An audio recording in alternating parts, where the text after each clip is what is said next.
안녕하세요. 저는 대전의 송촌장로교회 박경배 목사입니다.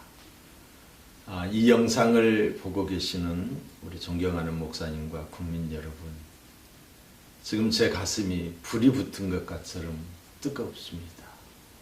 그 이유는 이원할 목사님이라고 하는 분의 그 동영상을 보고 난 다음에 이것을 전국에 있는 우리 모든 목사님들과 또 국민들에게 알려야 되겠다.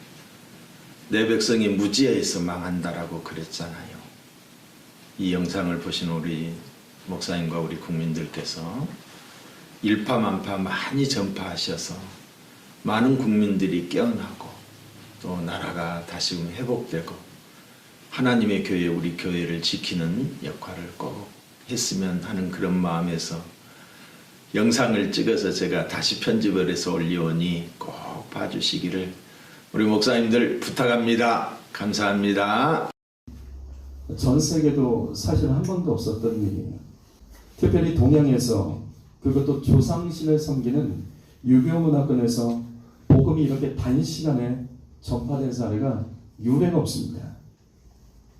그러나 이랬던 교회가 1945년 독립 이후에 단 5년 만에 북한 교회가 멸망합니다. 멸망했다는 건 아예 없어졌다는 뜻이에요.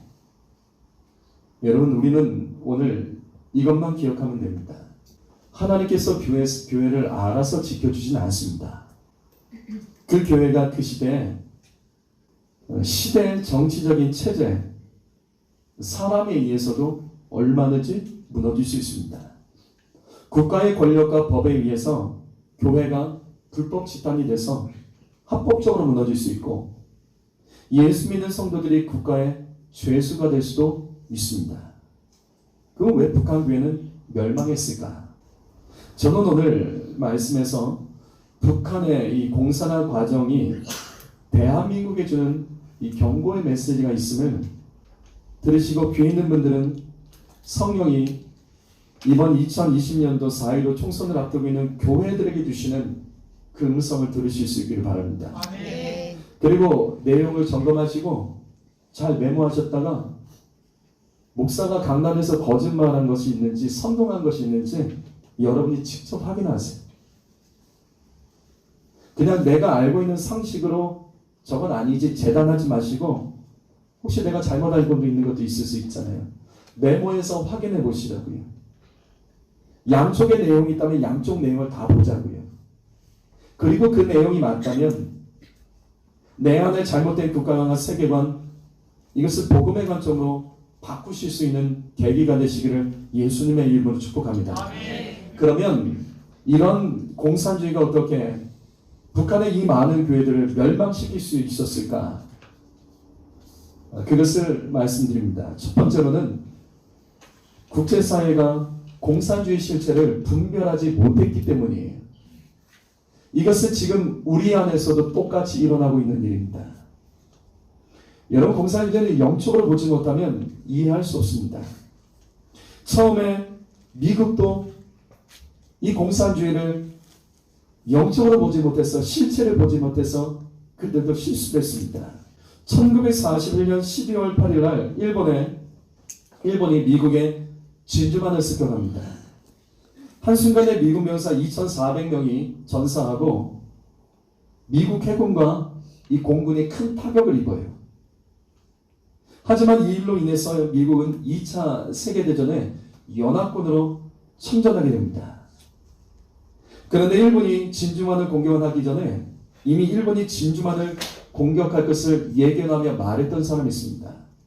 그 사람이 누구냐면, 누구죠? 잘 이해하셔야 돼요. 눌러주세요. 미국에서 책을 냅니다. 대한 독립을 위해서 오랫동안 기도하면서 1941년 7월 출간한 재팬 인사이드 아웃이라는 이 책을 냅니다. 일본의 가면을 벗긴다는 뜻이에요. 이 책이 중요한 이유는 이 책의 내용 중에 반드시 일본이 미국의 진주만을 공격할 것을 이승만은 이 책에서 미리 예견을 합니다. 그러자 당시에 이승만의 명성이 미국에서 높았습니다. 그래서 많은 사람들이 이 책을 사보고 미국이 일본에게 공격당한다? 이것을 사람들이, 미국 사람들이 비웃어요. 그런데 책이 출간된 지 4개월 후인, 눌러주십시오, 1941년 12월에 이 진주만이 공격당하고 끝나버립니다. 그러자 미국 정부의 군대 그리고 교수들이 그리고 일본에 대해서 알기 위해서 이때부터 이승만의 책을 사보기 시작하는 거예요. 그래서 한순간에 진주만 사건 이후에 미국에서 가장 많이 팔린 베스트셀러가 바로 이 책이었습니다. 그리고 이때 하나님께서 놀라운 기적을 일으켜 주세요. 당시 미국의 루즈벨트 대통령이 있었는데 그의 특별 보좌관이었던 해리 호킨슨이라는 사람이 있어요. 그 사람이 이 책을 보고 놀라서 루즈벨트 대통령에게 소비를 합니다. 그리고 대통령이 이 책을 보고 마지막 내용에 감동을 받습니다. 눌러주십시오. 마지막 내용이 뭐냐면 마침내 세계의 자유민주주의 세력들이 일본을 그들의 섬나라로 처음으로 넣게 될 것이고 그날이 오면 한국은 자유국가들의 대열에 참가하게 될 것이다. 그리고 다시 조용한 아침의 나라로 알려질 것이다. 루즈벨트가 이 책을 보고서 한 가지 결단을 합니다. 한국을 돕는 것이 일본을 이기는 길이다. 그리고 아시아의 복음으로 한국이라는 나라가 세워진다면 이승만이 기도하면서 쓴 이 글에서 루즈벨트는 한국을 그래서 복음을 위해서도 돕기로 결정합니다. 그리고 만들어진 것이 바로 뭐냐면 눌러주십시오. 1943년 11월 27일 날 카이로 회담입니다. 이제 여러 가지 역사 얘기가 나올 거예요. 이때 여기 보면 중국의 장제성이 나오죠. 그 다음에 루즈벨트, 영국의 처칠이 이 카이로 회담에서 선언합니다. 이 선언에서 갑자기 생뚱맞은 선언 하나죠. 그것은 당시 세계 사람들이 잘 알지도 못했던 나라, 그것도 일본의 식민지에 있었던 대한민국을 자유 독립국가로 인정해주기로 여기서 결의를 해요. 아니 전혀 상관도 없는 일인데 한국을 독립시켜주기로 이 나라들이 결의를 합니다. 그렇게 해서 미국 내에 이 이승만의 의지가 높이 올라갑니다. 어느 정도로 올라가냐면 눌러주세요. 이게 1944년 11월에 나왔던 미국에서 이승만의 요청으로 나왔던 우리나라 독립을 기원하는 우표입니다. 여기 보면 그림을 보면 태극기 옆에 특별히 오른쪽에 여인의 그림이 있죠. 잘 보이시나요? 이 그림을 자세히 보면 독립을 위해서 무릎 꿇고 기도하는 여인입니다. 근데 팔목에 보면 쇠사슬이 있어요. 팔목의 쇠사슬이 기도하여 끊어지는 거예요. 성도 여러분, 우연으로 보지 마십시오. 미국이 뭐 하려고 이렇게 해요? 이 우표가 우연이 아닙니다. 미국이라는 나라가 뭐가 부족해서 그 국민들도 잘 알지 못하는 이 아시아의 좁은 땅덩어리에 있는 독립국가도 아닌 이 식민지에 있는 이 나라를 위해서 왜 이렇게까지 했을까요? 여러분, 나라는 기도하는 사람을 통해서 존재한다는 사실을 기억하십시오. 아멘. 나라의 생명은 예수의 마음으로 기도하는 자에게 있음을 잊지 마십시오. 아멘. 예수 믿는 사람은 나라를 사랑하고 나라를 위해서 기도해야 됩니다. 아멘. 근데 사단이 이것을 또 가만히 두지 않죠. 이때 카이로 선언과 미국에서의 대한독립에 대한 이 지지 움직임에 대단히 불편해했던 사람이 있습니다. 매우 싫어했던 사람이 있어요. 누군지 아세요? 누굴까요? 아까 카이로 회담에서 빠졌던 나라가 하나 있었어요. 스탈린. 러시아입니다. 소련이죠. 소련의 스탈린이에요. 신기하게도 소련의 스탈린이 대한민국이 독립하는 것을 방해하기 시작합니다. 아니 그 끝덩어리의 땅이 큰 나라가 이 작은 알려지지 않는 이 대한 독립을 방해를 해요. 여러분 영적인 눈으로 보셔야 돼요. 너무나 작아서 신경 쓰지 않아도 되는 이 나라를 소련이 방해하면서 나선 것입니다. 여기 사단의 계략이 있는 거예요. 교회가 앞으로 전 세계에 선교의 사명을 감당하게 될 것을, 한국의 이 일을 감당할 것을 알았기 때문이에요. 자, 정말로 그런지 안 그런지 이제 보자고요. 많은 사람들이 이 당시에 이 공산주의에 대해서 매력을 느꼈어요. 이 공산주의 인본주의 사상이 이 지식인들을 사상을 뚫고 들어가서 지식인들을 점령했습니다. 그래서 공산주의 이념에 사로잡힌 자유민주주의 사람들이 많이 있었어요. 그래서 스탈린에게 충성했던 스파이들이 사방에 깔려 있었어요. 그 중에서 눌러주십시오. 미국의 국무부 차관이었던 엘제이스라는 사람이 있습니다. 이 사람의 이름을 기억하셔야 돼요. 소련의 스파이입니다. 1948년에 그것이 밝혀지고 재판까지 받죠. 이 엘제이스가 누구냐면 미국의 동아시아 담당 당시 국무부 차관입니다. 당시의 동아시아 담당이라는 것은 뭐냐면 일본하고 전쟁을 하고 있었기 때문에 실무진이에요. 이 사람이 나서서 이승만이 하는 일들을 아주 집요하게 방해합니다. 그 이유는 당시 이승만이 이 카이로 선언에서 이 대한민국의 독립을 인정해 주기로 했죠. 그래서 이승만이 이때 미국 정부에게 두 가지를 계속 요구합니다. 첫 번째는 대한민국 임시정부를 합법적으로 인정해달라는 거예요. 두 번째는 일본과 싸울 수 있는 무기를 우리 독립군에게 지원해달라. 근데 이걸 누가 다 막냐면 엘제이스가 막습니다. 엘제이스가 이것을 왜 막냐면 스탈린의 지령을 받아서 대한민국의 독립을 방해하도록 이 지령을 받은 거예요. 그 가운데 엘제이스가 만든 최고의 작품이 바로 이거죠. 눌러주십시오. 1945년 2월 4일 얄타 회담입니다. 자, 이 사진에서 보시면 달라진 것이 있죠? 뭐가 달라졌죠? 중국이 빠지고 스탈린이 들어가 있습니다. 얄타가 어딘지 아세요? 소련 땅입니다. 이거를요, 원래 지중해에서 할 것을 이 엘제이스가 이렇게 다 만들어낸 거예요. 엘제이스가 이 카이로 회담을 여기서 다 뒤집어 버립니다. 그래서 소련에게 유리한 합의문을 얄타에서 만들어냅니다. 이 사진에도 엘제이스가 있어요. 눌러주세요. 보이시죠? 위치도 기가 막히게 잡았죠? 자, 그렇다면 엘제이스가 주도한 이 얄타 회담이 대한민국의 독립과 무슨 상관이 있을까? 당시 미국은 일본과 싸우는데 이 전쟁을 빨리 끝내고 싶었어요. 그래서 소련의 스탈린에게 일본과 좀 같이 싸워달라 요청을 합니다. 자, 여기서부터 이게 잘못된 거예요. 미국이 소련에게 도움을 요청한 거예요. 사실 미국은 충분히 이때 일본을 이길 수 있었습니다. 45년이에요. 이미 이기고 있었습니다. 이미 충분히 전쟁을 마무리할 수 있었는데 엘제이스가 이 루즈벨트를 이 부축해서 전쟁을 더 빨리 끝내기 위하여 소련의 도움을 받아야 됩니다. 그리고 여기서 좌우 합작이 일어나는 겁니다. 그래서 공산주의와 자유민주주의가 합쳐서 일본과 싸우자. 그러다 소련의 스탈린이 기다렸던 듯이 미국의 제안을 받아들이며 이와 같은 요구를 하게 됩니다. 눌러주십시오.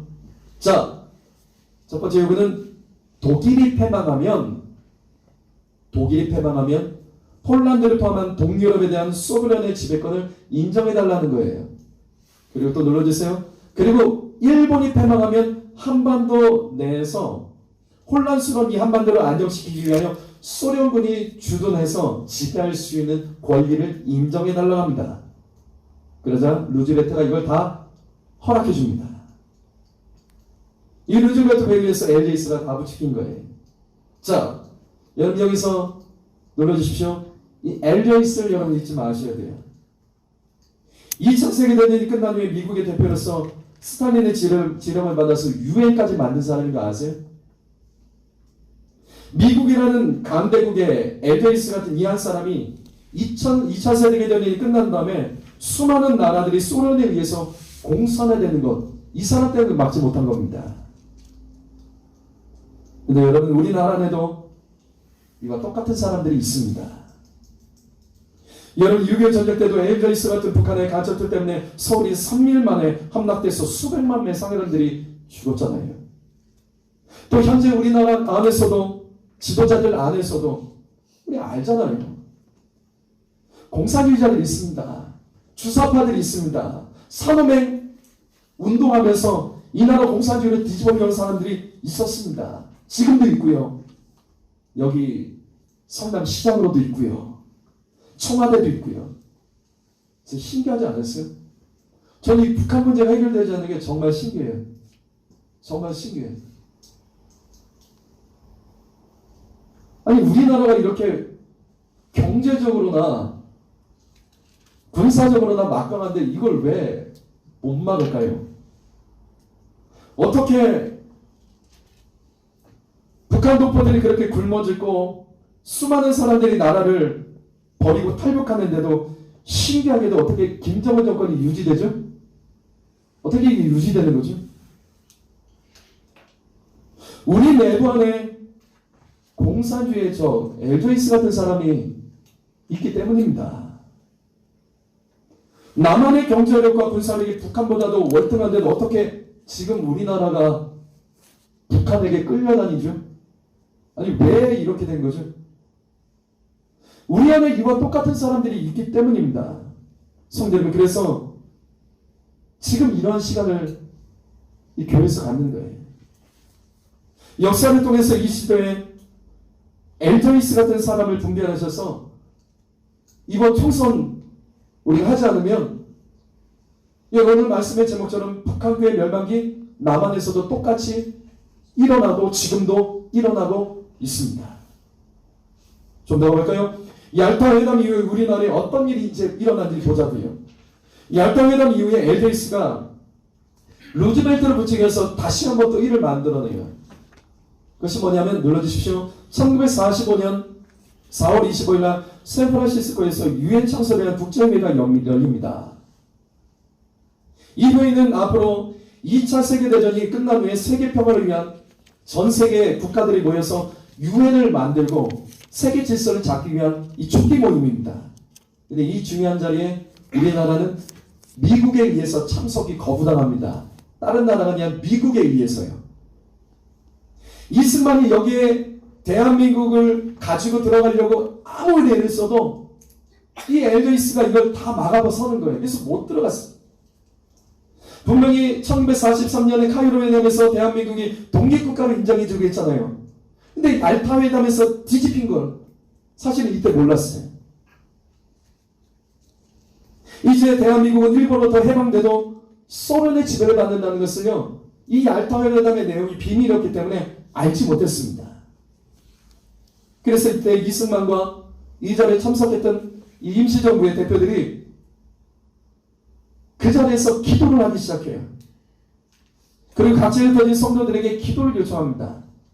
그리고 이승만은요, 샌프란시스코 이 회의장 근처에 숙소를 정하고 하나님께 도와달라고 간절히 기도했어요. 이때 얼마나 기도를 했는지 하나님께서 두 가지 응답을 해주셨습니다. 자, 보자고요. 자, 어떤 일이 일어나자 보자고요. 1945년 4월 25일 날 이 회의가 열리죠. 그런데 회의 2주 전에 한 가지 큰 일이 벌어집니다. 눌러주십시오. 4월 10일 날 루즈벨트가 죽습니다. 그리고 부통령이었던 트루먼이 대통령이 됩니다. 이 트루먼이 누구냐면 반공주의자입니다. 이게 어떻게 이런 일이 벌어졌을까? 그 다음에 이게 어떤 일이 벌어졌을까? 자, 보십시오. 엘저이스가 뒤에서 이 루즈벨트를 조종했습니다. 근데 트루먼이 대통령이 되면서 이 엘저이스가 외면당하고 한순간에 소련과 비밀리에 진행한 일들이 다 틀어져 버리는 거예요.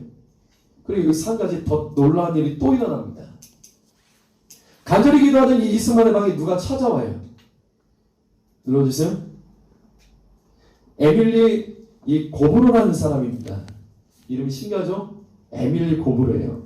미국 기자인데 미국 사람이 아니에요. 이 사람이 이승만의 호텔로 찾아왔습니다.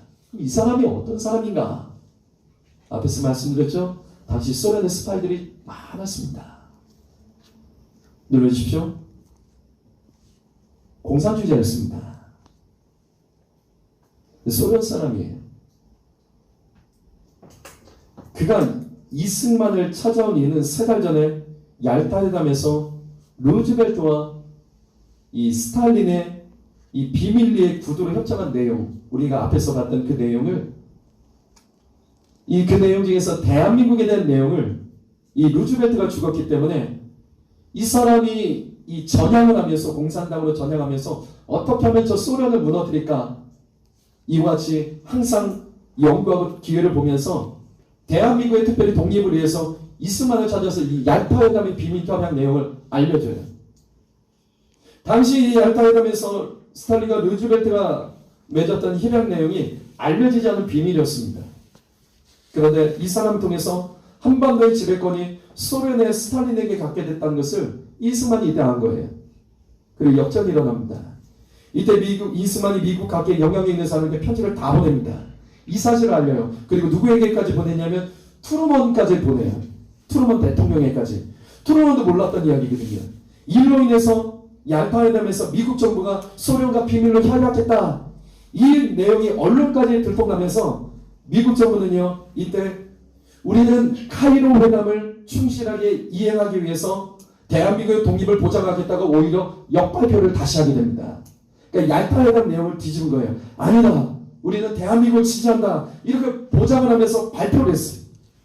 그래서 바로 열린 회담이 뭐냐면 눌러주세요. 1945년 7월 17일에 베를린 포츠담에서 열린 포츠담 회담입니다.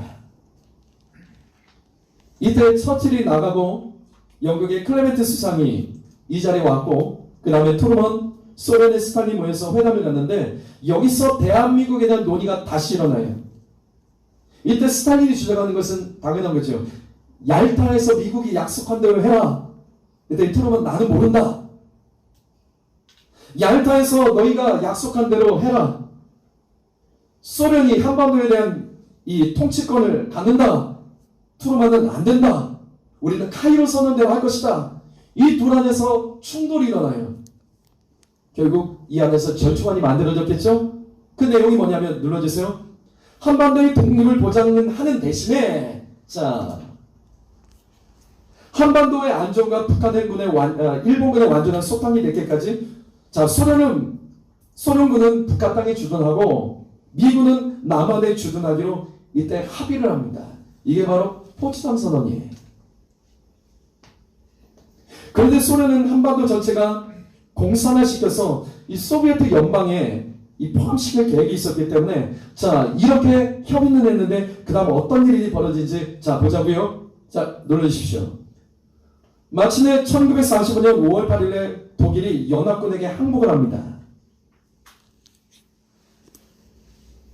그리고 이 소련은 미국과 약속한 대로 대일 전쟁에 참여해야 되는데 이 소련이 참여를 하지 않는 거예요. 자꾸만 미룹니다.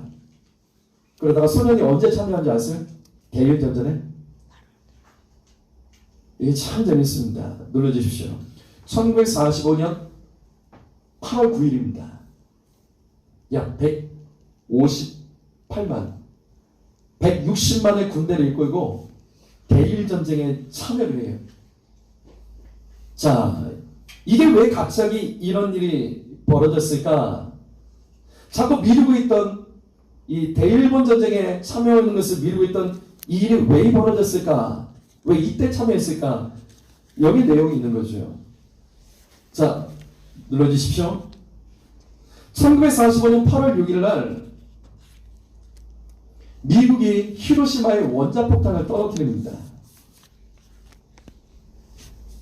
이 일본이 항복을 하지 않자 원자폭탄을 떨어뜨려요. 이때 일본이 항복했나요? 일본이 항복했습니까? 안 해요. 그러자 또 어떡합니까? 눌러주세요. 8월 9일 날 나가사키에 또 터뜨립니다. 나가사키는 일본의 군수공장들이 모이는 곳이에요. 그러자 갑자기 바로 그날에 소련군이 약 160만의 군대를 이끌고 대일전쟁에 참여합니다. 이 대일전쟁에 참여했던 게 뭐냐면 자 한반도의 북쪽에 일본군을 토벌하겠다고 이 160만을 이끌고 밀고 내려온 거예요. 단 6일 싸웠습니다. 그리고 북한을 접수합니다. 이때 소련군이 얼마나 쉽게 일본군과 싸웠는지 그리고 북한을 점령했는지 대일전쟁 성적표가 소련 국방성 비밀문서로 남아있습니다. 공개된 것을 보시면 눌러주십시오. 이때 소련에 의해서 전사한 일본군이 1만 2,295명, 포로가 약 13만 명입니다. 그러면 소련군은 얼마의 피해를 입었을까? 눌러주십시오. 1,446명만 사망했습니다. 이게 전부예요. 쉽게 싸운 거예요. 160만이 밀고 내려오니까 이 일본이요, 싸울 의지가 없이 무기를 내려놓고 도망치고 항복했습니다. 이때 소련이 어떻게 밀고 내려오는지 보실까요? 눌러주십시오. 육로와 해로를 통해서 배를 타고 이 청진과 이쪽을 통해서 배로 밀고 들어왔고, 또 육로를 통해서는 탱크로 이렇게 밀고 들어왔습니다. 자, 그러자 미국의 트루먼이 놀랐어요. 크게 당황했습니다. 왜 당황했을까요? 160만이 밀고 내려오는데 북한을 점령하는데 이 트루먼이 당황합니다.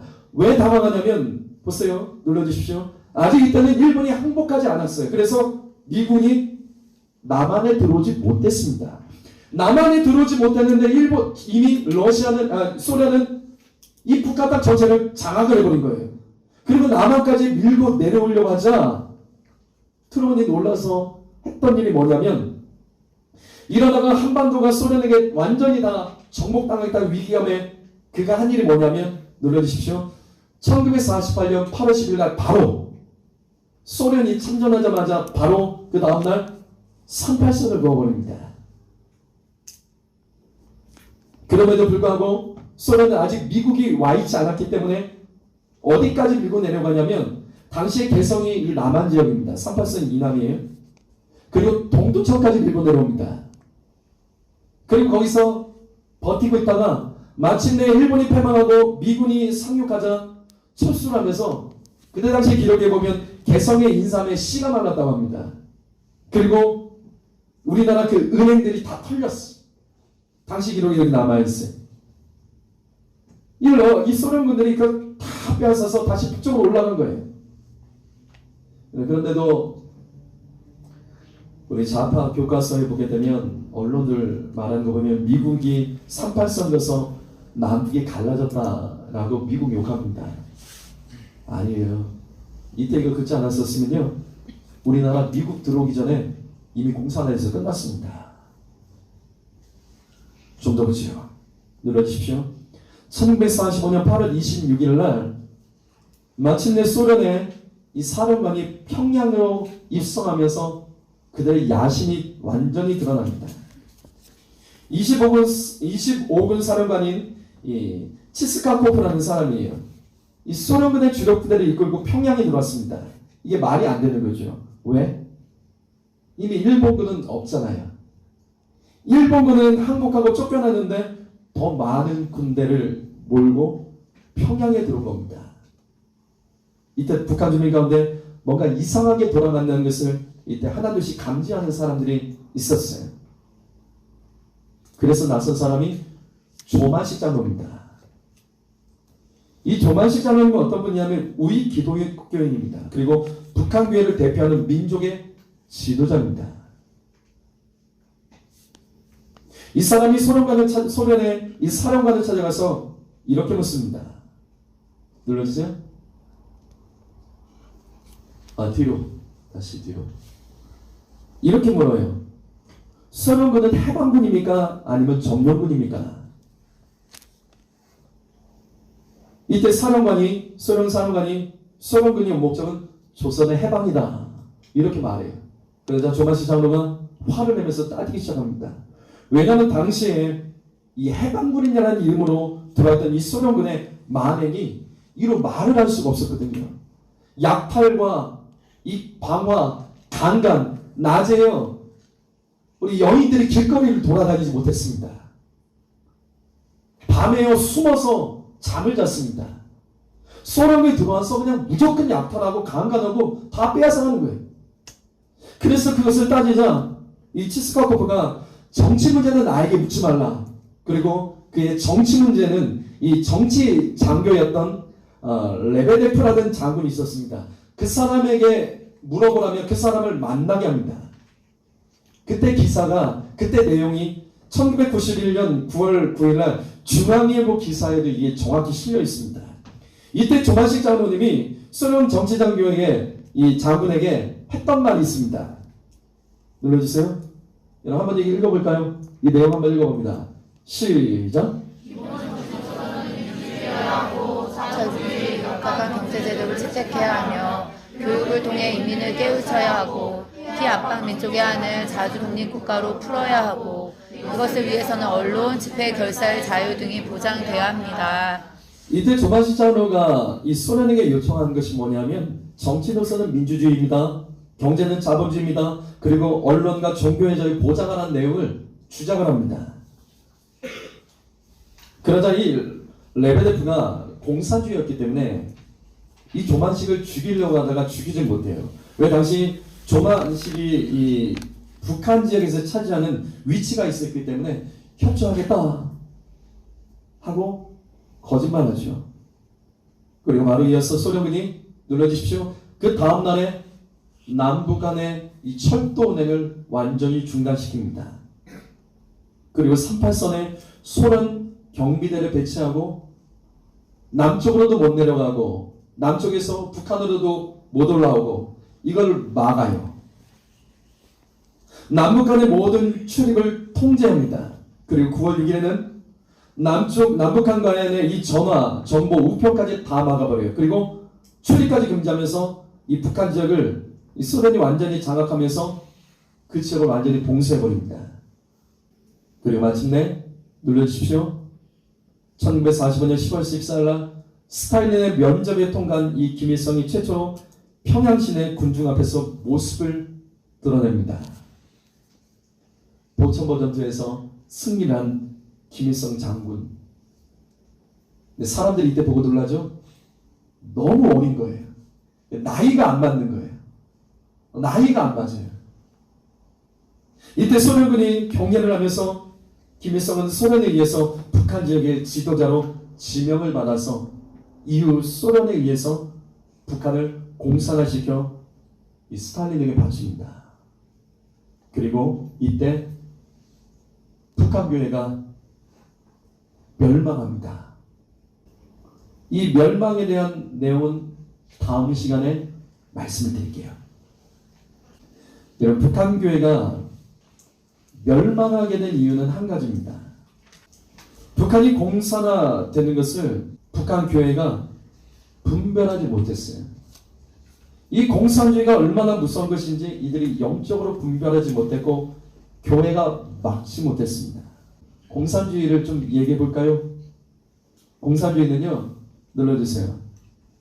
말 그대로 다 같이 평등하게, 평등이 중요합니다. 평등하게 똑같이 잘 살자. 이 인본주의입니다. 사람의 힘으로 이 땅의 모든 사람들이 평등하게 살도록 유토피아를 만들 수 있다는 이 인본주의가 바로 공산주의죠. 그래서 공산주의자들이 이 땅을 바라보는 시선은 언제나 이와 같습니다. 눌러주십시오.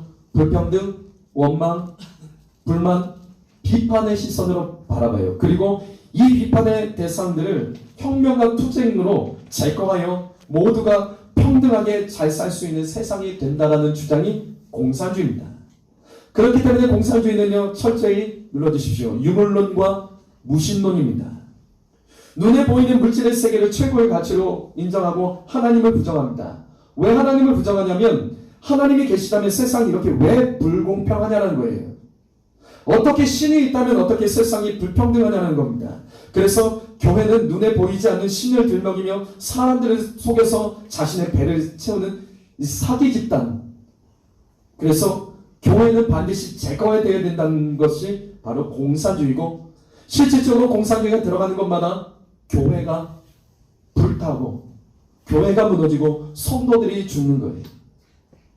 그런데 여기서 우리가 될 것은 이러한 혁명과 투쟁과 세상의 사회 악을 제거하는 것, 이 제거하는, 이 공산주의자들 말하는 이와 같은 세상의 비판적인 일들, 이 모든 것들을 제거하는 일을 누가 하냐는 거예요. 불평등한 이 세상을, 평등한 세상을 만들기 위해서 이 악한 것들을 제거하는 일을 하는 사람, 그들이 바로 인민이에요. 인민. 여러분, 공산주의에서 인민이라는 뜻을 절대 잊지 마십시오. 우리는 공산주의에서 말하는 인민을 시민, 국민이라는 단어와 공산주의에서 말하는 인민이 같은 거로 말을 하지만 절대 그렇지 않습니다. 공산주의에서 말하는 인민은 정확히 두 부류입니다. 눌러주십시오. 농민과 노동자입니다. 최초의 이 공산주의 국가인 소련의 깃발 보십시오. 왼쪽 상단에 있죠? 이 그림이 뭐란 거죠? 낫과 망치입니다. 농민과 노동자를 상징합니다. 네, 여기에 별이 붙어 있죠. 왜 별이 붙어 있죠? 왜 별이 붙어 있죠? 공산주의는 농민과 노동자가 이 인민이 주인인 나라입니다. 북한도 마찬가지예요. 이것은 북한의 최고 권력기관인 노동당 깃발입니다. 노동당 깃발. 북한의 국기는 이거예요. 눌러주세요. 이게 북한의 국기예요. 이상한 거 보여드릴게요. 북한 내부에서는 이 국기를 사용하지 않습니다. 북한 국기는 대외용입니다. 북한의 내부 행사는 주요 행사는 모두 노동당 깃발을 사용합니다. 왜 그럴까? 노동당 깃발을 사용합니다. 북한의 모든 행사, 주요 행사는 반드시 노동당 깃발을 걸고 사용합니다. 회의도요. 왜냐하면 눌러주십시오. 공산주의는 국가 위에 인민이 있습니다. 못하여 인민입니다. 즉 농민과 노동자가 주인입니다. 인민의 위에는 당이 있습니다. 그래서 인민도 공산당에 가입한 사람과 가입하지 않은 사람이 차이가 나는 거예요. 공산당에 가입하는 것이 아주 중요하죠. 그리고 이 당 위에 수령이 있습니다. 그래서 공산주의 체제는 언제나 독재자가 나옵니다. 이것이 어떻게 연결되는지 잘 보십시오. 공산주의에서는 이 인민이 노동자와 농민입니다. 그래서 부자와 땅 많은 지주는 농민과 노동자의 적이죠. 그래서 공산주의가 들어가는 것마다 부자와 지주들을 죽이는 겁니다. 왜? 그들이 죽어 없어져야지 그들의 것을 나눠서 우리가 평등하다. 이거 우리 요즘에 많이 듣는 내용 아니에요? 그래서 공산주의가 들어가는 나라마다 대량 학살이 나옵니다. 또 부자와 지주 외에도 공산주의에서는 무식한 인민, 우리 노동자, 농민을 이 속여먹고 이용해 먹는다며 지식인도 공산주의에서는 반드시 적입니다. 그래서 학살해요. 실제로 베트남과 캄보디아에서 공산당 됐을 때 기록을 보면 어떤 일들이 있냐면 안경 쓴 사람들 다 잡아오는 거예요. 안경 쓴 사람. 왜? 지식이니까. 근데 무조건 안경 쓴 사람 죽일 수 없죠. 그리고 뭘 보냐면 손을 만지는 거예요. 손을 펴서 굳은 살이 없는, 안경 쓰고 굳은 살이 없는 사람은요 다 죽였습니다. 왜? 너희는 지식인이다. 인민의 피를 빨아먹는 지식인이다. 그렇게 죽였어요. 자, 근데 문제가 생기는 거죠. 나라에 지식인이 없으면 이 나라가 어떻게 돌아갑니까? 이게 돌아갈 수가 없는 거예요. 지식인이 없으면. 그래서 공산주의는 누가 반드시 생기냐면 수령이 생기는 겁니다. 지식인이 죽었기 때문에 무지한 인민들을 지도해줄 수령이 필요한 거예요. 그래서 보십시오. 눌러주세요. 북한에서 수령이 움직이는 모든 일들은 뭐라고 부르냐면 지도라고 부르는 겁니다. 지도. 우리나라에서 이렇게 안 부르죠? 대통령이 왔는데 우리나라에서 대통령이 어디 가서 지도했습니다. 이런 거 안 하죠. 북한에서는 모든 수령의 움직임은 지도예요. 왜? 못된 지식인을 다 죽이고 무식한 인민을 지도해서 잘 살게 하기 위해서 이 수령의 지도를 받으면 이 나라가 잘 산다는 거예요. 그게 공산주의입니다. 그래서 반드시 공산주의는 독재자가 나오는 게 그래서 그런 거예요. 결국은 공산주의는 그래서 가난해집니다. 수령에게는요 조언도 못합니다. 수령에는 완전체예요. 흠이 없습니다. 그래서 수령이 어떻게 해요? 국가의 모든 걸 다 결정합니다. 국가를 모두 다 통치해요. 국가의 모든 영역을 다 간섭할 수 있어요. 네, 여러분 분별력을 가지십시오. 어느 순간부터 지금 우리나라가 삼권이 분리된 우리나라가 똑같아지고 있는 것이 보이세요? 대통령이 다 지시하죠. 하다못해 사법까지.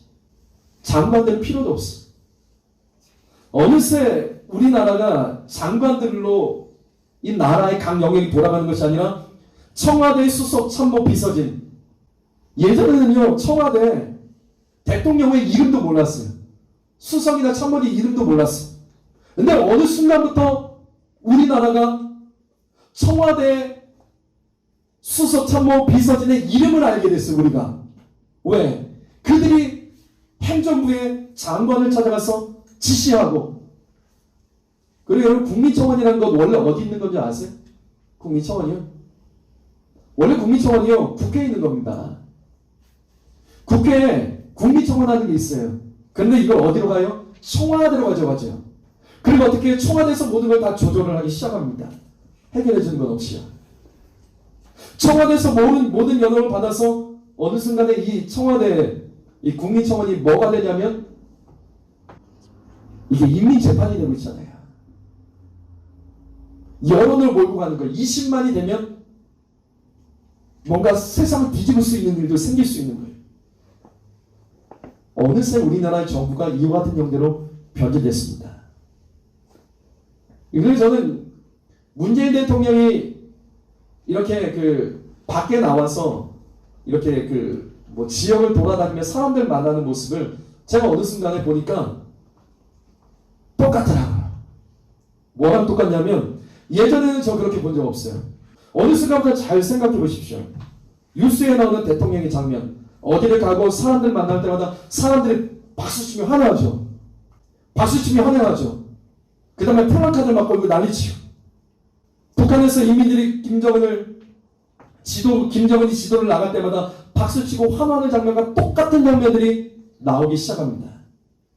그 다음에 민주당의 국회의원들 가운데는 어느새 보니까 왜 북한에는요, 이 회의를 할 때, 이 노동당 회의를 할 때 이 사람들이 가슴에 배지 같은 거 많이 달고 나오잖아요. 잘 보세요. 어느 순간부터 우리나라 국회의원들 가슴에 수많은 배지들이 달리는 것을 여러분 본 적 있으십니까? 부자 대기업 집이 여러 채 있는 사람은요, 지금 이 땅에서 인민의 적이 됐습니다. 뭐라고? 친일파라고 불러요. 부자는 친일파예요, 다. 어느새 똑같은 말이 되는 거예요.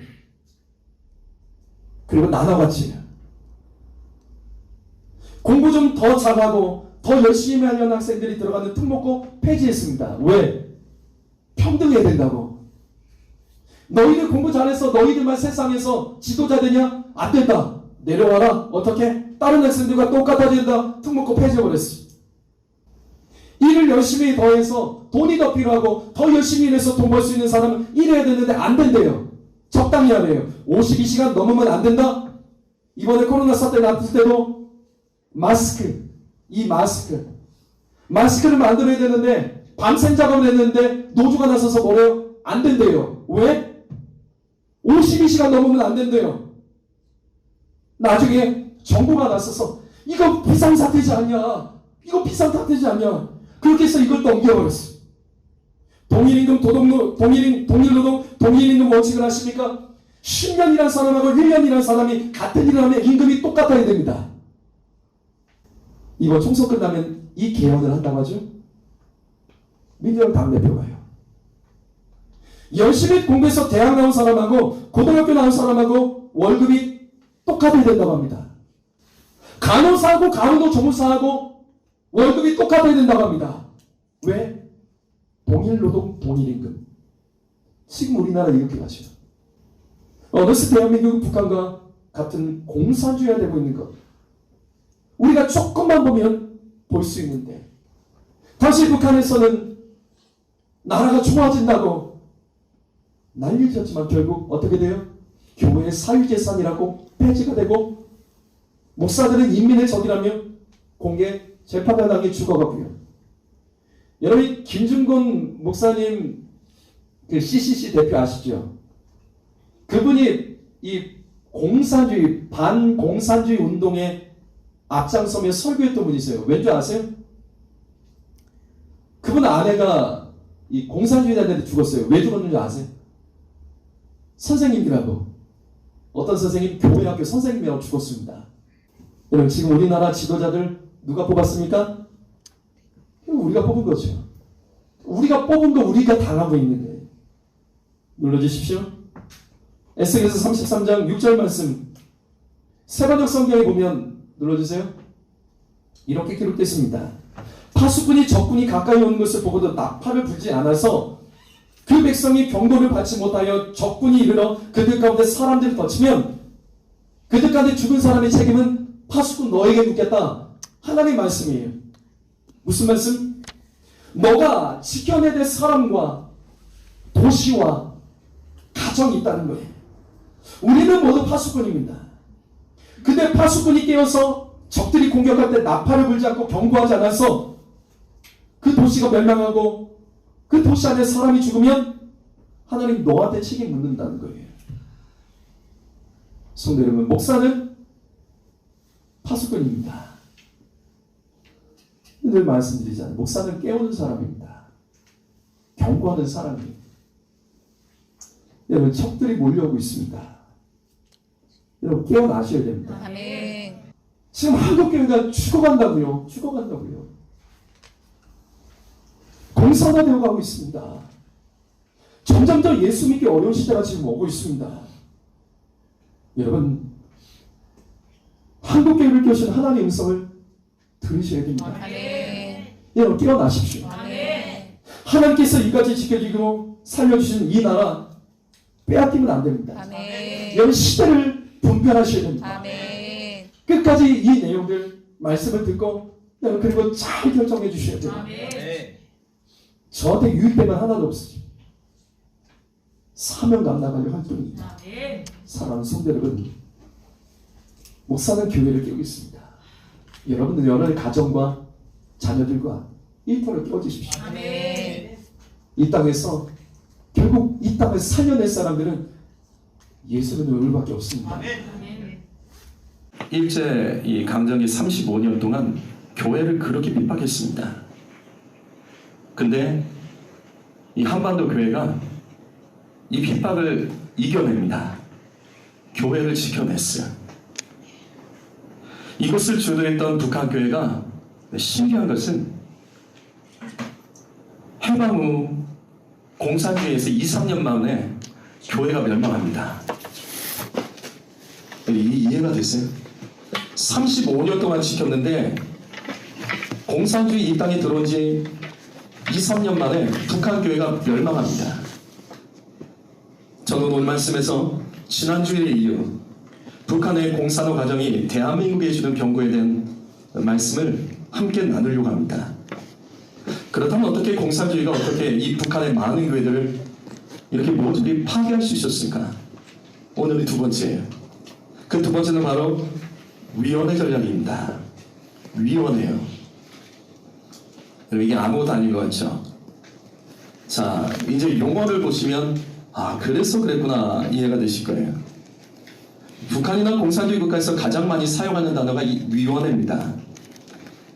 우리가 김정일 그런 사람들을 부를 때 뭐라 부르죠? 위원장. 맞아요. 북한은 국가기관이 있고 노동당이 있습니다. 그 장을 위원장이라 부릅니다. 그리고 당의 위원장이 있고 그리고 당의 책임자를 비서 아니면 서기 이렇게 부르죠. 북한은 신기하죠. 서기랑 비서, 우리로 말하면 오히려 사장 밑에 비서, 글 쓰는 서기, 이게 북한에서는 지도자예요. 이게 왜 이런 단어가 나올까요? 국가기관을 보시면 최고의 직책은 다 위원장입니다.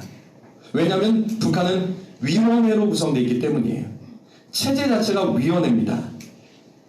그래서 북한의 모든 행정 조직, 그 다음에 지역, 여기에 다 위원회가 만들어져 있습니다. 그런데 이 위원회를 최종적으로 컨트롤하는 기관이 바로 노동당입니다. 그래서 북한은 국가 위에 당이 있는 거예요. 당 위에 수령이고요. 이 노동당의 직책을 비서나 서기라고 공산주의 국가에서 부릅니다. 왜냐하면 공산주의에서는 인민만 있지 지식인이 없습니다. 공산주의 인민은 그냥 국민이 아니에요. 공산주의 인민은 그 깃발에 그려져 있는 것처럼 옛날 소련 깃발에 그려져 있는 것처럼 그 낙과 망시, 바로 노동자하고 농민이 인민입니다. 그럼 지식인은 무엇일까? 지식인은 바로 여기서 노동당이에요. 그래서 노동당이 지식인 그 책임자를 비서, 서기, 이와 같은 방식으로 표시하고, 이 지도자, 이 당의 지도자가 하는 이 일을 지난 시간 말씀드렸죠? 모두 지도라고 부르는 겁니다. 지도. 이건 우리나라에서 쓰진 않죠. 문재인 대통령이 어디 가서 뭐 지도했다 그러면 안 쓰죠. 북한에는 모든 것이 지도로 불리는 이유가 지식인이기 때문이에요. 인민, 즉 농민과 노동자를 가르치는, 지도해주는 지도자, 지식인이 바로 노동당입니다. 자, 그럼 이 일이 어떻게 벌어졌나 보지요. 지난 시간에 잠깐 말씀드렸던 부분을 보죠. 1945년 5월 8일 날 독일이 연합군에게 항복합니다. 이때 소련에게 사실은 패배한 거예요. 이미 이전에 소련은 미국과 약속을 했습니다. 독일이 항복하면 일본과의 전쟁에 참여해서 미국을 돕겠다.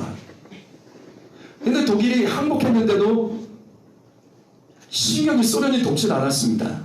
그러자 미국이 기다리다가 세 달 후에 8월 6일 날 히로시마에 원자폭탄을 떨어뜨려요. 그리고 일본에게 항복을 요구하지만 항복을 하지 않아요. 그리고 다시 나가사키에, 3일 후에 나가사키에 또 떨어뜨립니다. 그런데 바로 그날 이 바로 8월 9일 그날 소련군이 대일본 전쟁에 참여합니다. 158명의 붉은 군대라 부릅니다. 곤상주의 군대를 이끌고 일본 전쟁에 참여해요. 소련은 이미 이 나가사키에 원자폭탄이 떨어졌을 때 일본이 끝났다는 것을 알았어요. 그래서 최소 희생으로 승전국이 되기 위해서 약 1000여 명의 희생자만 내고 북한 땅을 다 점령합니다. 육로와 해로를 통해서 약 6일 만에 쏟아져 내려왔어요. 그래서 순식간에 북한을 점령하죠. 근데 문제는 바로 이거예요. 이 소련이 밀고 내렸을 때 그들이 말했던 명분은 뭐냐면 해방군입니다. 자, 일본으로부터 해방. 근데 일본이 항복을 하면서 우리나라가 독립됐죠? 그런데 이 소련군이 물러가지 않는 겁니다. 돌아가지 않았어요. 오히려 38선에 소련군이 경비대를 세우고 북한 지역을 완전히 봉쇄해서 남한과 북한 지역을 봉쇄해서 차지해버려요. 그리고 45년 8월 26일 광복이 된 후에 약 열흘 정도가 지난 후에 소련의 사령관 이반 치스카코프라는 사람이 주력 부대를 이끌고 다시 평양에 입성합니다. 이때 뭔가 이상하다는 것을 느꼈던 사람들이 분명히 있었죠. 이로 인해서 소련은 북한 지역을 완전히 차지하고 공산화시킵니다. 그리고 마침내 약 2달 후에 김일성이 나타납니다. 스탈린의 면접을 통한 김일성이 최초로 평양시민 군중 앞에 나타나기 시작해요. 이때 여기 사진을 보시면 소련군이 경례를 하죠. 김일성은 소련에 의해서 북한 지역의 지도자로 지금 임명이 된 거예요. 근데 그 뒤에서 소련의 스탈린이 다 조종하고 있었습니다. 그리고 이때부터 약 2-3년 만에 북한 지역의 대부분 교회가 다 멸망당합니다. 어떻게 이렇게 신속하게 교회가, 그 영향이 있던 교회가 사라지게 됐을까? 그것이 앞에서 말씀드렸던 공산주의의 핵심 전략인 인민위원회 전략이에요.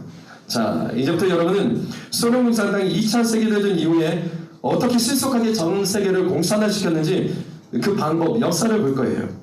여러분, 공산주의를 알려면 이 단어를 알아야 됩니다. 코민테른이요. 저 공부하신 분들은 아실 거예요. 코민테른이 있습니다. 이것이 뭐냐면 공산주의 인터내셔널입니다. 그 약자예요. 한마디로 말하면 소련을 중심으로 하는 공산주의 국가연합이에요. 그러니까 공산주의 유엔이라고 생각하시면 됩니다. 1919년에 레닌이 소련과 독일의 사회 민주당과 좌파를 중심으로 모스크바에서 만들어졌어요. 여기는 공산주의 유엔입니다. 여기 가입은 국가가 하는 게 아니에요. 국가가 아니라 개인이 가입합니다. 개인 아니면 당이 가입합니다. 그래서 국가를 대표하는 공산주의자 회원들이 여기에 가입해서 그 나라를, 자신의 나라를 공산화시키는데 소련의 지도와 지원, 물량 지원, 무기 지원까지 하는 단체가 코민테른이에요. 우리나라의 남로당의 박헌영, 베트남의 호치민, 그 다음에 중국의 모태동 다 여기 출신입니다. 여기서 교육을 받아 각 국가로 파송되어 소련의 지원을 받아서 공산주의 혁명을 그 나라 가운데 일으켰던 거예요. 이 코민테른의 그런 목적은 무엇일까? 간단합니다. 여기 있는 대로 소련 공산주의의 지도를 받아서 전 세계를 공산화시키는 거예요. 그리고 공산주의의 모체가 되는 소련에게 충성하는 연방체. 그래서 당시 아시아와 동유럽 그리고 서유럽에서 가장 강력했던 공산주의 국가는 어느 나라인지 혹시 아세요? 서유럽에서 가장 강력한 공산주의 국가예요. 프랑스입니다. 프랑스가 이 공산주의 운동이 굉장히 활발합니다. 왜냐하면 거기 시민혁명이 있었기 때문에 이게 굉장히 활발했어요. 프랑스는 인민위원회를 만드는데 실패해요. 그래서 공산주의 운동이 약해져서 그래서 만들어진 것이 뭐냐면 1960년대 68혁명이에요. 68혁명이 뭐냐면 간단해요. 공산주의 플러스 동성입니다. 공산주의가 동성애와 결합해서 젊은 세대와 반기독교 운동이 절정을 이루며 결집한 모임이 바로 68혁명의 사실은 그 시작이에요.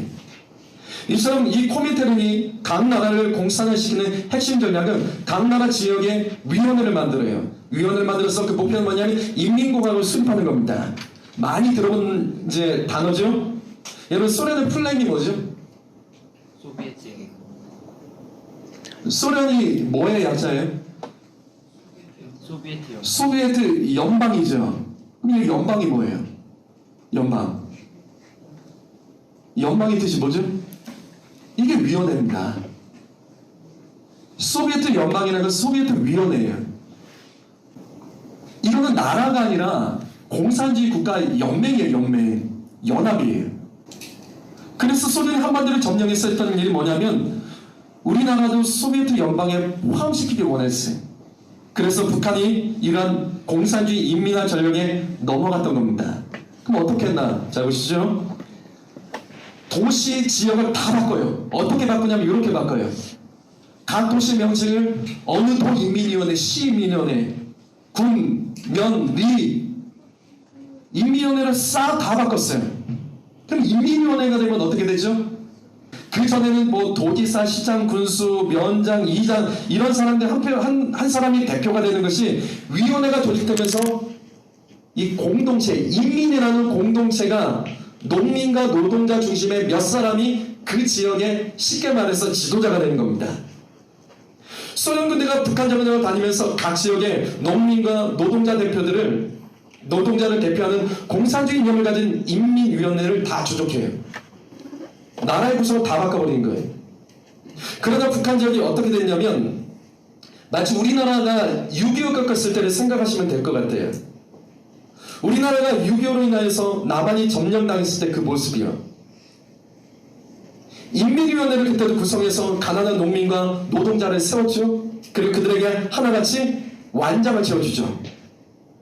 그리고 그들의 땅에 살고 있는 부자, 지주, 지식인들, 그 다음에 종교인들, 이 사람들을 다 잡아서 그들을 재판하는 것이 바로 우리가 알고 있는 인민재판이라는 거예요. 인민재판이 누가 하는 거? 인민위원회에서 하는 겁니다. 아무나 하는 게 아니라 인민위원회에서 그 위원들이 거기서 완장 찬 사람들이, 임명한 사람들이 이 일을 하는 거예요. 단체예요, 단체. 이와 같이 인민회는 사법권과 재판권까지 가지고 있어요. 그래서 인민위원회에서 인민재판을 통해서 공개 처형, 그리고 학살, 재산을 못 사고요. 소련군의 보호 아래 북한 전역에 이 인민위원회가 다 장악해버려요. 그런데 당시 북한 지역에 가장 영향력 있던 그 단체가 뭐냐면 교회입니다. 근데 교회가 이 북한에서 침묵을 해요. 소련군이 총을 들고 있는 가운데 인민위원회가 주민들을 모아놓고 공산주의를 선전하고 반대하는 주민에게 공포정치로 다스리기 시작한 거예요. 그래서 순간 2, 3년 만에 북한의 교회들이 대부분 다 멸망당합니다. 이 같은 공산주의 인민위원회 전략은 6.25 때 남한이 점령당했을 때 모습을 조금 더 구체적으로 말씀드리면 그때와 동일합니다. 여러분 6.25 때 이 인민군이 내려왔죠. 인민군의 이 북한 군대가 두 부류인 거 아세요? 두 부류예요.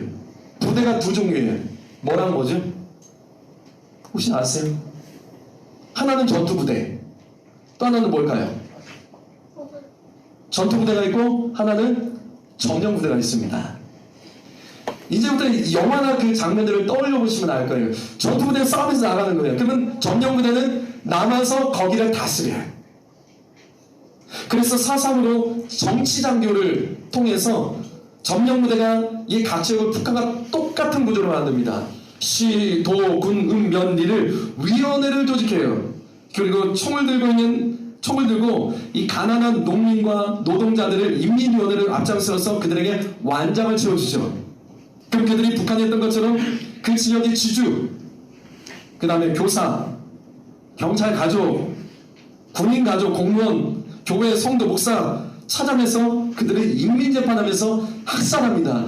그래서 6.25 전쟁 때 민간인 학살이 많았던 이유가 바로 이 인민위원회 때문에 그런 거예요. 전쟁에서 싸우면 군인들이 죽고 이 폭격을 당해서 민간인이 죽는 게 아니라 민간인 학살이 당하는 이유는 바로 이 인민위원회 점령부대 때문에 그렇습니다. 그런데 오늘날 우리 대한민국이 어느 날부터 위원회 정치가 벌어지고 있다는 걸 여러분 아세요? 위원회 정치하고 있는 거 아세요? 진보 언론지 중에 하나인 이 매일경제신문의 2018년도 8월 기사를 보시면 여기도 나와요. 우리나라 행정부에는 각 부에 장관이고 차관이고 장들이 있습니다. 그런데 이 조직들이 깨지기 시작한 것이 언제냐면 여기 신문에도 나와 있죠? 김대중 대통령 때부터입니다. 이때부터 갑자기 정부에서 이 정부 조직 기관에 약 364개의 위원회를 만들었습니다. 자, 이거예요. 다시요. 정부 조직에는 다 장들이 있죠. 장과 상관없이 위원회라는 걸 또 만든 거예요. 김대중 대통령 때 정부의 원래 조직과 별개의 또 다른 위원회를 만들어서 국가를 운영합니다. 이것이 노무현 대통령 때는 572개로 더 늘어납니다. 자, 바로 이것이 문제입니다. 이미 정부 기관의 조직들에 민간인 전문가라는 사람들이 들어오게 되는 거예요. 그래서 위원회라는 이름으로 들어오는 거예요. 이 조직 안에는 장들이 있는데 장들이 결정권을 가지고 있지만 위원회라는 민간인 단체가 들어와가지고 그 장들에게 어떤 정책과 방향들을 제시하고 제안을 하고 그들의 사실은 자문을 받는 걸로도 충분하지만 위원회를 만들어서 그 결정이 바로 행정부에 반영되도록 만든 게 위원회예요. 그냥 생각하면 좋을 수 있죠. 근데 문제는 뭐예요? 위원회는 누가 뽑아요? 위원회는 누가 뽑아요? 위원회는 누가 뽑아요? 결국은 그 정부와 그 일에 관련된 사람들이 추천한 사람들이 위원회를 만드는 겁니다. 그래서 객관적일 수가 없죠. 전문가도 아닌 시민단체와 각종 이익단체들이 정부 속 안으로 들어오기 시작하는 거예요. 그래서 현재 우리나라 정부의 민변, 참여연대 이와 같은 민간단체들이 많이 들어와 있는 거예요. 그래서 자기 편에 유리한 대로 정부의 정책을 방향을 제시하고 이거는 이 국민 여론이다 전문가의 의견이다 하면서 이걸 정책에 그냥 반영하고 집어넣는 거예요. 위원회는 단순히 보면 정부가 국민과 소통하는 것 같지만 그게 아니라고요. 사실은 대통령과 그가 세운 장관들 그리고 장관 임명한 책임자가 누구냐에 따라서 위원회 조직이 달라집니다. 그 대표적인 예가 탈원전 공론화위원회예요. 여러분 나중에 한번 이걸 인터넷에서 쳐서 보세요. 탈원전 공론화위원회, 탈원전을 위해서 위원회를 만들고 그들의 의견을 반영해서 원자력에 대한 정책을 결정하는 거예요. 그런데 이 위원회를 딱 보면 구성원을 보면 기가 막혀요. 신문에도 나와 있는 것처럼 전문가가 없습니다. 유럽의 나라들도 스위스 같은 나라도 탈원전을 위해서 국민투표를 5번 했고요.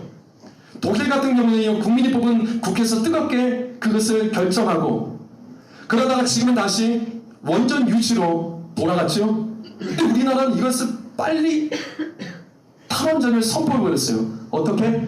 국민 여론, 전문가 여론, 탈원전위원회 이렇게 위원회를 만들어서 원전은 위험하다 결론 짓고 자 전문가 의견입니다 그렇게 한 거예요. 근데 결국 다 나오잖아요. 이 같은 원자력위원회, 탈원전위원회 전문가가 하나도 없어요. 여러분 이것은 신문이든지 어디에 가서 찾아서 확인해 보세요. 인터넷만 쳐도 나와요. 위원회에 어떤 사람들이 들어가 있는지. 이 중요한 에너지 정책, 여러분 탈원전 이 원자력을 전기로만 생각하는데 아니에요. 이건 무기고요.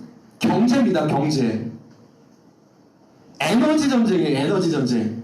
이게 지금 우리나라 무너지고 있기 때문에 지금 자꾸만 이제 전기세가 오르고 뭐 여러 가지 문제들이 지금 생기고 있는 거예요. 그래서 비전문가들의 의견을 듣고 전문가의 여론이라고 수렴해서 탈원전 정책을 결정한 것이 현재 우리나라입니다. 국가는 위원회 조직을 만들어서 운영하면 사실은 편해요. 위원회 몇 사람을 설득하면 다수를 합법적으로 끌고 갈 수 있기 때문입니다.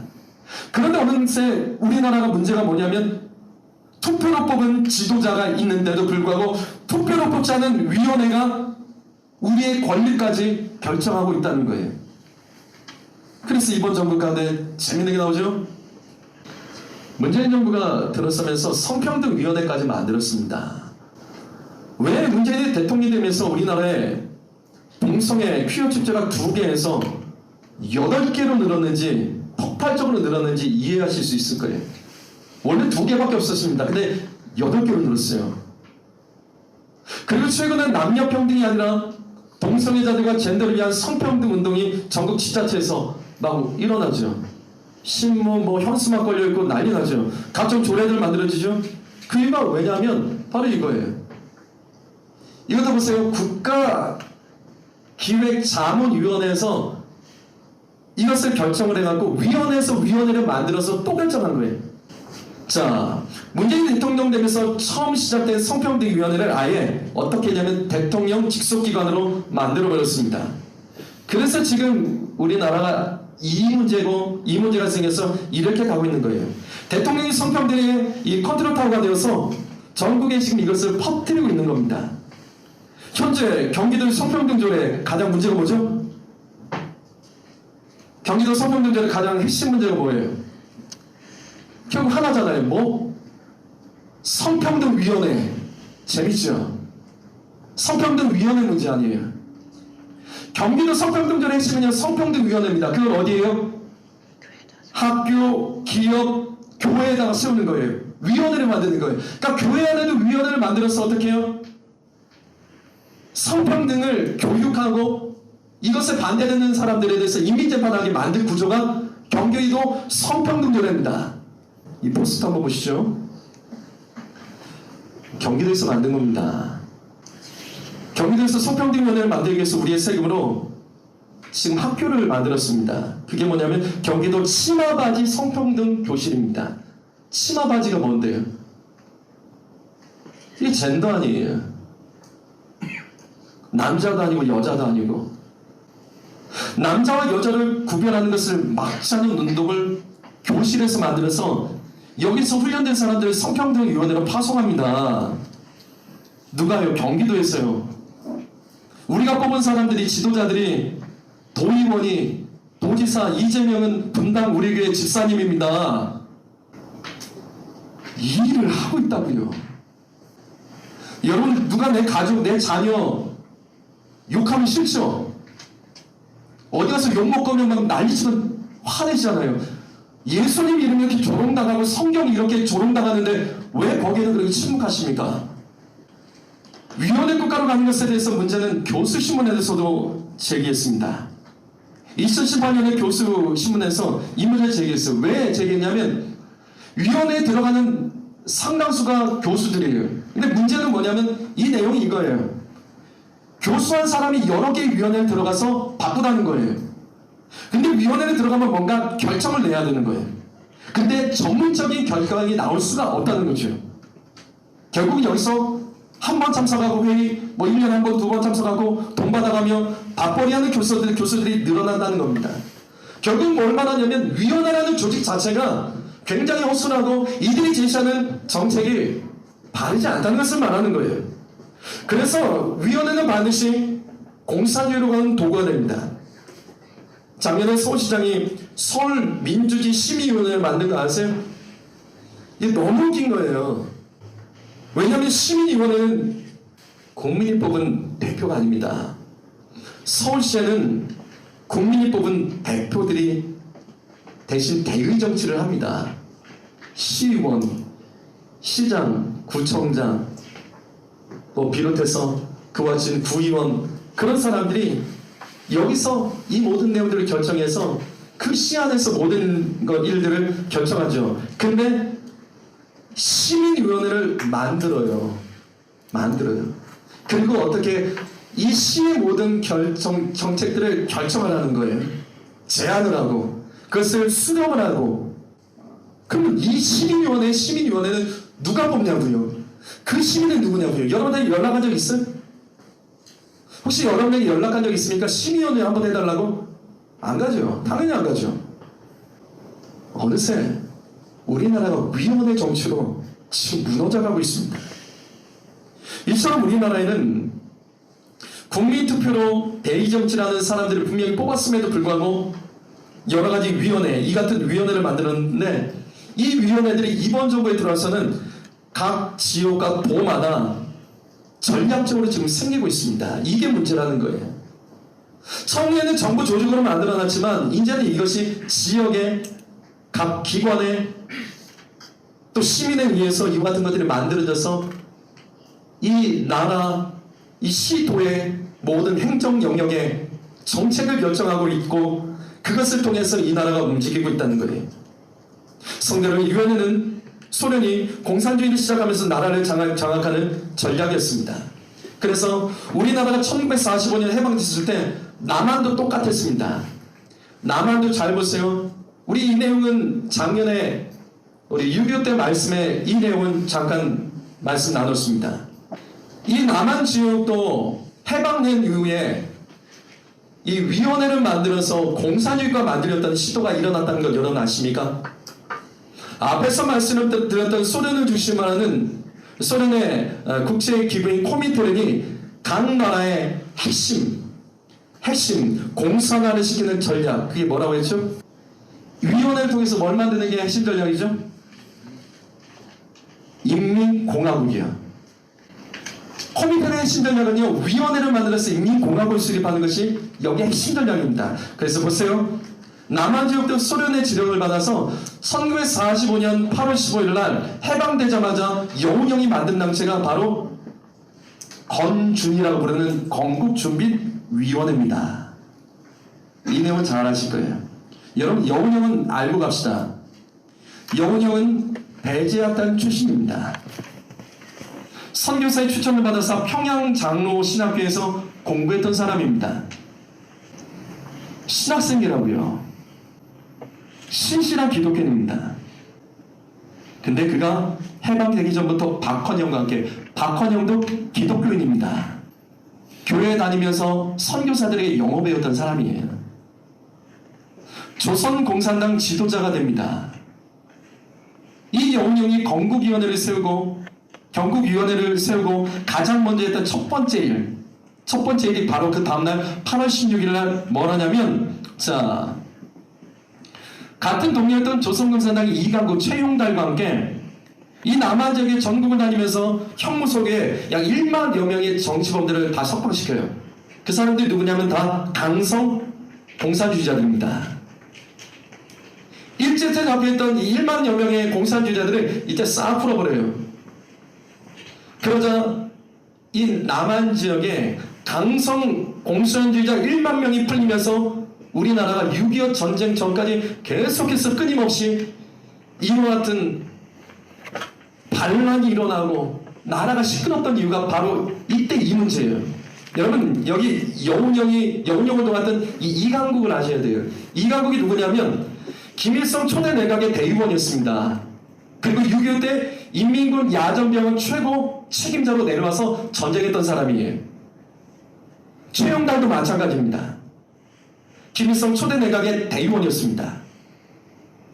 하지만 이때 여운형이 시간이 없었어요. 북한은 이미 북한 지역은 소련이 장악하고 있었죠. 그런데 이 남한 지역은 미군이 들어와야 됐어요. 미군이 들어와서 이 남한 지역을 이 신탁충지처럼 돕게 돼 있었습니다. 그래서 여운형이 건국준비위원회를 통해서 빠르게 나라의 건국을 선포해요. 그것이 뭐냐면 1945년 9월 6일 날 이 건국위원회에서 공산주의자들의 지지를 받아서 우리나라 최초의 국가명이 뭔지 아세요? 조선인민공화국이 9월 6일 날 선포됩니다. 해방 이후 최초의 우리나라 명칭이 조선인민공화국이에요. 이해되시죠? 위원회를 통해서 인민공화국을 만드는 거예요. 여러분 중국의 국가 명칭이 뭐죠? 중화인민공화국. 북한은요? 다 인민공화국이죠. 조선민주주의 인민공화국. 북한도 민주주의입니다. 북한도 민주주의입니다. 우리나라도 민주주의고 이상하죠? 그래서 현재 우리 학생들 교과서에서 대한민국에서 자유민주주의의 자유자를 빼는 이유가 그래서 그런 거예요. 우리나라는 그래서 해방되자마자 정식으로 공산주의 국가로 선언되고 시작했습니다. 근데 이걸 뒤집은 사람이 이승만입니다.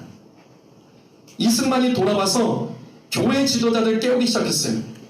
그리고 공산주의 반기독교 세력이라는 것을 가르치고 여운형의 조선인민공화국과 싸웁니다. 그리고 마침내 1945년 12월 7일 날 공산당에 대한 나의 입장이라는 명연설을 KBS 라디오에서 해요. 이승만은 소련이 공산화되는 과정을 보면서 많은 사람이 수청당하는 것, 어떻게 죽어가는지 봤어요. 자, 2차 세계대전 소련에 죽은 군인과 민간인 숫자가 약 2천만 명이에요. 그런데 스탈린이 공산화하는 과정에서 몇만이 죽냐면 말도 안 되는 거예요. 7천만 명 죽습니다. 스탈린 초상화에 흉상에 절하지 않았다는 이유로 그 다음 지식인들 몰아서 다 죽였어요. 근데 2,700만이 그 중에 기독교인입니다. 공산주의는 반기독교 운동입니다. 중국도 마찬가지죠. 모택동이 공산화 과정에서 몇 명을 죽이냐면 8천만 명 죽입니다. 그래서 공산주의가 들어가면 사람이 막 죽는 거예요. 베트남 전쟁에서 미군이 철수하고 공산화되는 과정에서 몇 명 학살당하냐면 인구 2천만 명 중에 600만 명 학살당합니다. 캄보디아요. 더 무서워요. 여기 캄보디아 나라는 더 무서워요. 인구 600만 명 중에 3분의 1 죽어요. 200만 명 죽습니다. 이처럼 공산주의 실제는 폭력과 살인의 이용이 지배당하는 사단의 집단입니다. 그래서 보세요. 공산주의에서 사람 죽이는 걸 잘 보세요. 기가 막히게 죽이죠. 정말 사람으로서 죽일 수 없는 방법으로 학살을 하죠. 이게 사단적이기 때문에 이런 거예요. 폭동을 일으키고 국가를 파괴하고 그 중에서 교회들 반드시 파괴합니다. 사단의 세력이기 때문이에요. 그래서 이승만이 영적으로 이것을 파악하고 라디오 연설에서 조선인민공화국을 공개적으로 반대하며 이같이 말합니다. 자, 먼저 그 사람들, 공산주의자들에게 공산주의 실체를 알려줘라. 그때 당시 몰랐어요. 사람들이 공산주의가 뭔지 몰랐어요. 그러니까 같이 잘 살자고 하니까 그냥 좋은 거예요. 근데 실체를 가르쳐 준다는 거예요. 근데도 가르쳐 줬는데 그들이 그것을 받고 돌아서면 그들과 함께 가지만 그들이 돌아서지 않은 친부모, 친자식, 조카라도 원수로 대해야 된다. 왜일까? 여러분, 공산주의가 들어간 나라는 어떻게 돼요? 부모가 자식을 고발하고 자식이 부모를 고발하고 죽이잖아요. 이게 사단적이기 때문에 일어나는 일입니다. 가족이라도 공산주의는 연을 끊어야 된다는 거예요. 왜냐하면 공산주의는 그만큼 무섭다는 것을 말하는 겁니다. 공산주의는요, 교회뿐만 아니라 가정도 파괴하는 사악한 집단입니다. 바로 이것입니다. 북한은 공산화됐지만 남한은 공산화되지 않았던 이유가 바로 이거예요. 여기서 공산주의를 영적으로 보고 싸웠던 사람이 있기 때문이에요. 이 일을 남한의 교회들이 앞장섰습니다. 그러나 북한 교회는 왜 무너졌을까? 침묵했습니다. 북한 교회는요 타협했습니다. 그래서 2, 3년 만에 대부분의 북한 교회가 멸망당합니다. 침묵했다고요. 가만히 있었다고요. 말하지 않았다고요. 가르치지 않았다고요. 깨우지 않았다고요. 그 결과 일제 35년 동안 견뎌냈던 이 북한의 핵심적인 한반도 핵심적인 교회들이 공산주의 앞에서는 2, 3년 만에 멸망당했습니다. 이 마지막 내용은 다음 주에 구체적으로 말씀드립니다. 오늘 말씀 마무리합니다. 예레미야 5장 1절 말씀을 읽어보겠습니다. 읽어봅니다. 시작. 너희는 예루살렘 거리로 빨리 다니며 그 넓은 거리에서 찾아보고 알라. 너희가 만일 정의를 행하며 진리를 구하는 자를 한 사람이라도 찾으면 내가 이 성을 용서하리라. 아멘. 이 말씀은 이스라엘이 바벨론에게 멸망하기 직전에 하나님께서 예레미야에게 말씀하신 거예요. 주님 말씀이 이겁니다. 이스라엘 멸망당한다. 그런데 정의를 구하는 한 사람만 있으면 내가 용서한다. 한 사람을 찾으셨어.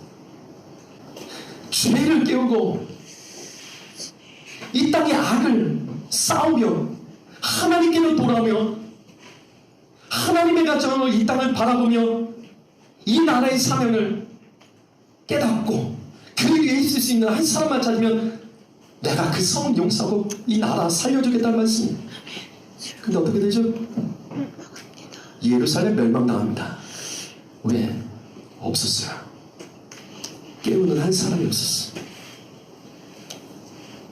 정의를 구하고 진리를 구하는 한 사람이 없었어.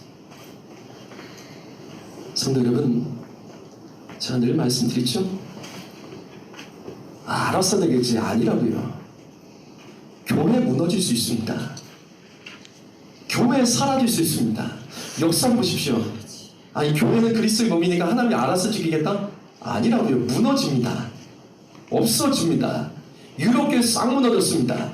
미국교회 지금 간신히 견디고 있지만 고통스러워하고 있습니다. 왜? 법이 교회를 무너뜨린 법으로 세워졌기 때문에 우리나라가 지금 그 사이에 끼어 있는 거예요. 왜 북한교회는 무너졌지만 남한은 인민공화국이 선언됐지만 살아남을 수 있었을까? 기도하면서 공산주의를 분별하고 싸우며 깨웠던 사람이 있기 때문인 것이죠. 사랑하는 성도들, 하나님 기뻐하시는 한 사람이 되십시오. 아멘. 이걸 정치 얘기를 생각하세요? 목사가 지금 이렇게 말하지만 어느 시대가 되면 이걸 말하지 못하는 시점이 올 겁니다. 이 시대, 이때 저희의 사명은 이겁니다. 선거 똑바로 해야 됩니다. 아멘. 북한과 우리나라의 차이가 뭐예요? 사람 똑같은데 차이가 뭐예요? 결국은 정치입니다. 지도자가 누구냐에 따라서 법이 만들어지고 그 법이 그 나라를 만들어가는 거예요. 중국에 희한하지 않으세요? 중국의 성도가 몇 만인지 아세요? 1억 명입니다. 우리나라는 비교도 안 돼요. 근데 어떻게 시진핑에게 그렇게 물려가지고 시진핑이 속였어요. 종교에 자유 준다고. 근데 어떻게 그렇게 무너질 수가 있죠? 어떻게 중국 교회가 공개적으로 다이나믹으로 폭발을 시킬 수 있고 성도들의 정치 범성을 가질 수 있고 선교사를 싹 쫓아낼 수 있죠? 당연하죠. 정치 때문에 그런 겁니다. 지도자의 정치요. 정치 얘기하지 말라고요? 아니요. 교회는 이 땅의 정치를 견인해 가야 됩니다. 하나님이 찾으시는 한 사람, 하나님이 지금 우리 가운데 이것을 구하고 있지 않을까요? 주님이 쓸만한 사람이었기 때문에 국회의원의 40%가 예수 믿는 사람인데 신기하지 않으세요? 신기하지 않으세요? 40%가 기독교인이면 40%에 해당되는, 적어도 그래요. 3분의 1이라고 따지자고요. 3분의 1이라도 복음적인 법안이 나와야 되는 거 아니에요? 근데 안 나오는 이유는 뭐죠? 이건 어떻게 되는 거죠? 창세기 19장 24절 말씀 읽어봅니다. 시작. 하나님이 그 지역의 성을 멸하실 때, 곧 롯이 거주하는 성을 엎으실 때, 하나님이 아브라함을 생각하사 롯을 그 엎으시는 중에서 내보내셨더라. 하나님께서 소돔과 고모라 성을 심판하십니다. 심판받아 마땅하기 때문에 심판하셔요. 하나님께서는 기회를 분명 주셨습니다. 의인 10명만 있으면 살려주시겠다고 10명이 없었어요. 근데 하나님께서 살려주신 사람이 있습니다. 아브라함 조카 롯이에요. 차마 하나님이 아브라함의 조카 롯을 심판할 수 없었어요. 왜 그랬을까? 아브라함이 기도했기 때문에 아브라함을 생각해서 살려주신 거예요. 똑같습니다. 가정이 지옥 같습니까? 가정이 괴롭습니까? 여러분, 가정 가운데 누가 한 명이 아브라함처럼 그 가정에서 기도하면 하나님 그 가정 살려주십니다. 아멘. 교회가 괴로워서 요즘엔 사람들이 교회 가서 시험 든다고 그러더라고요. 교회가 가서 너무 힘든데 은혜 받을 그곳에서 아니에요. 교회는 이 나라의 희망이고 아멘. 이 땅의 희망은요 교회밖에 없습니다. 아멘. 근데 왜 그럴까? 왜 그럴까? 눈물로 기도하는 사람이 없는 거예요. 눈물로 기도하는 사람이야. 아브라함처럼 기도하며 눈물로 기도하며 살려달라고 외치는 적 없기 때문에 그런 겁니다. 오늘날 교회에서 목회자 뽑는 청빙하는 기준, 이력서에서 뽑거나 청빙하는 기준 보면 뭐 여러 가지 많이 있어요. 뭐 학력은 어떻게 해야 되고 뭐는 어떻게 해야 되고, 근데 기도는 안 봐요. 그래서 한국교회가 설교는 아주 좋아졌습니다. 근데 문제는 뭐예요? 기도를 안 해요. 혹시 여러분 중에 아직도 부르짖어 기도하는 것을 우습게 여기는 사람들이 있죠. 통성으로 기도하는 우습게 여기고 방언으로 기도하는 우습게 여기고. 성경 그대로 보세요. 예수님 마지막 겟세마네에서 어떻게 기도하셨죠? 땀방울이 핏방울이 되도록 기도하셨죠. 어떻게 기도하면 사람이 땀방울이 핏방울이 될까요? 어떻게 하면 기도하는데 땀이 날까요? 해본 사람들 알겠죠? 소리 지르며 부르짖어 기도하면 땀이 납니다. 아멘. 예수님께서 침묵 기도하셨다고 생각하십니까? 아니에요. 마지막의 순간에 주님 부르짖으셨습니다. 아멘. 부르짖으셨습니다. 더 재밌는 건 뭐예요? 그 부르짖는 현장에 부르짖는 그 시끄러운 소리를 듣고도 제자들은 잠이 들었던 거죠. 왜? 하루 이틀 문제가 아니에요. 오래된 문제이기 때문이에요. 깨어나셔야 됩니다. 아멘. 이 땅의 문제, 저는 기독교인이 이 땅에서 선거로 뭐 국회로 들어간다 그걸 말하고 싶은 건 아니에요. 다 상관없더라고. 상관없더라고. 기독교인이 중요한 게 아니더라고. 하나님, 이때 우리가 어떤 사람이 지도자가 되어야 되는지 기도하고 뽑았어야 됩니다. 아멘. 때로는 하나님께서는 하나님을 모르는 고레스와 같은 사람을 통해서도 예루살렘, 포로된 예루살렘 백성들을 그 땅으로 돌려보내기도 하십니다. 주님을 모르는 사람이라도 하나님이 사용하실 수 있습니다. 아멘. 에스더의 남편은 어떤 사람이에요? 페르시아 왕이죠. 그가 어떤 일을 해요? 유대민족 살려주죠. 왜? 하나님을 알아서? 아니요. 에스더 때문에 살려주는 거예요. 아멘. 하나님을 몰라도 하나님의 일을 할 수 있는 사람들이 있더라고요. 아멘. 그래서 우리가 기도해야 됩니다. 아멘. 그냥 투표하지 말고 하나님, 이때 내가 예수 믿는 자 그리스도의 양심을 가지고 어떤 사람들을 내가 뽑아야 되는지 우리가 선거해야 되지 않겠습니까? 이 부분을 말씀드리는 거예요. 이 부분을 말씀드리는 거예요. 기독교를 뽑아라 이게 아니에요. 이게 아니에요. 다 똑같아요. 다 똑같아요. 그러나 완전한 사람은 없지만 차선이 되는 사람이 있더라고요. 이 사람보다 더 나은 사람이 있으면 그 사람을 뽑아야 된다는 거예요. 아멘. 성도 여러분, 이번 투표 잘 하셔야 됩니다. 아멘. 우리나라 공산화를 막을 수 있는 마지막 기회예요. 아멘. 그래서 주보에도 제가 일단 박아놨어요. 대한민국 공산화를 막을 수 있는 마지막 기회. 이번에요, 잘못하면 개헌됩니다. 이미 여당에서는 개헌한 내용 다 나왔잖아요. 토지 공유제부터 비롯해가지고 다 나왔어요. 다 나왔어요. 이미 2018년대 문재인 대통령이 개헌안 냈어요. 읽어보세요. 나중에 찾아보세요. 그 내용 보시면요, 다 나왔어요. 이미 다 나왔어요. 법이 바뀌면 끝납니다. 미국이 법이 바뀌어서 동성결혼이 합법화되자 동성애자들이 성경 출판상 상대로 고소를 하잖아요. 어떻게? 정신적인 피해 입었으니까 동성애 구조를 삭제해버린다. 성경에서 삭제하든지 돈을 내라. 이게 이렇게 가는 거예요.